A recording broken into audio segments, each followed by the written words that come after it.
Bismillahirrahmanirrahim. Assalamualaikum warahmatullahi wabarakatuh. Alhamdulillahi rabbil alamin. Wassalatu wassalamu ala asrafil anbiya'i wal mursalin sayyidina Muhammadin wa ala alihi wa sahbihi ajma'in, amma ba'd.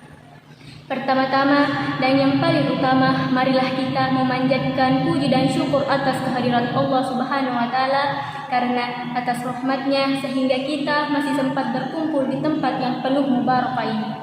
Salawat beserta salam tak lupa kita curahkan kepada baginda Rasulullah sallallahu alaihi wasallam. Allahumma salli ala sayyidina Muhammad wa ala ali sayyidina Muhammad. Pada kesempatan yang penuh mubarakah ini, saya akan menyampaikan sebuah ceramah singkat yang berjudul 3 Tanda Orang yang Beriman.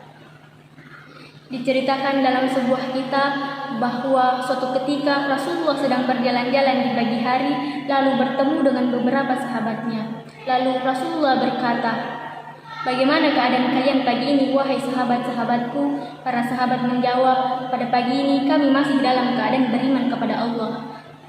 Lalu Rasulullah berkata lagi, "Apa tandanya kalian beriman kepada Allah?" Para sahabat menjawab, "Bersabar atas musibah yang menimpa, bersyukur atas kelapangan yang dialami, dan ridho terhadap ketentuan Allah."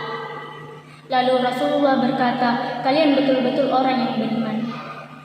Jadi, menurut percakapan antara Rasulullah dengan beberapa sahabatnya tadi, menjelaskan bahwa ada 3 tanda orang yang beriman, yaitu yang pertama, bersabar atas musibah yang menimpa. Sebagaimana yang kita ketahui bersama bahwa selama kita masih hidup di dunia ini, kita tidak lepas dari 2 keadaan, yaitu kesenangan dan kesusahan. Dan untuk menghadapi 2 keadaan tersebut memerlukan juga 2 sikap, yaitu syukur dan sabar.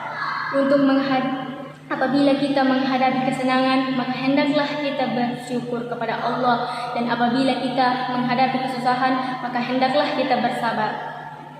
Allah Subhanahu wa taala berfirman dalam Al-Qur'an surah Al-Baqarah ayat 155 bahwa ada 5 macam musibah yang sering menimpa manusia. Sebagaimana firman Allah, "A'udzu billahi minasyaitonir rajim, wa lanabluwannakum bisyai'in minal khawfi wal ju' wa naqsin minal amwali wal anfusi wasyamara wa basyiris shabirin." Yang artinya, dan kami pasti akan mengujimu dengan sedikit ketakutan dan kelaparan, kekurangan harta, jiwa, dan buah-buahan. Sampaikanlah wahai Nabi Muhammad kabar gembira kepada orang-orang yang bersabar. Kemudian yang kedua, bersyukur atas kelapangan yang dialami.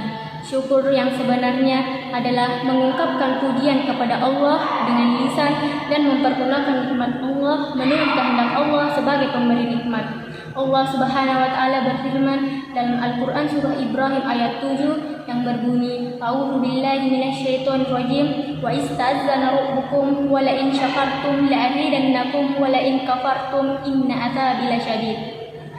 Yang artinya, dan ingatlah ketika Tuhanmu memaklumkan, sesungguhnya siapa yang bersyukur kepadaku, maka aku akan menambah nikmat kepadanya. Dan siapapun yang ingkar terhadap nikmatku, maka aku akan melakukan perhitungan kepadanya di akhirat kelak.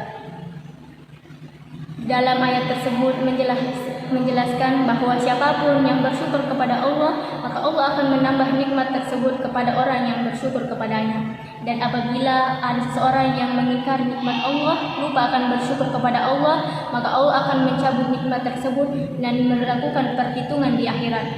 Kemudian yang ketiga, ridho atau menerima dengan ikhlas semua ketentuan atau ketetapan Allah. Apakah itu takdir yang menyenangkan ataukah takdir yang menyusahkan? Perlu diketahui bahwa ada 2 macam takdir, yaitu takdir muallaq dan takdir mubram. Takdir muallaq adalah semua ketentuan atau ketetapan Allah melalui usaha manusia, seperti kekayaan bisa didapatkan dengan cara bekerja keras, kepintaran bisa didapatkan dengan cara rajin belajar. Kemudian takdir mubram adalah semua ketentuan atau ketetapan Allah yang tidak melalui usaha manusia, seperti jenis kelamin, kelahiran, dan ajal. Semuanya sudah ditentukan oleh Allah jauh sebelum terjadi suatu kejadian tersebut. Mungkin sekian yang sempat saya sampaikan, lebih dan kurangnya mohon dimaafkan. Wabillahi taufiq wassalam. Wassalamualaikum warahmatullahi wabarakatuh. wabarakatuh.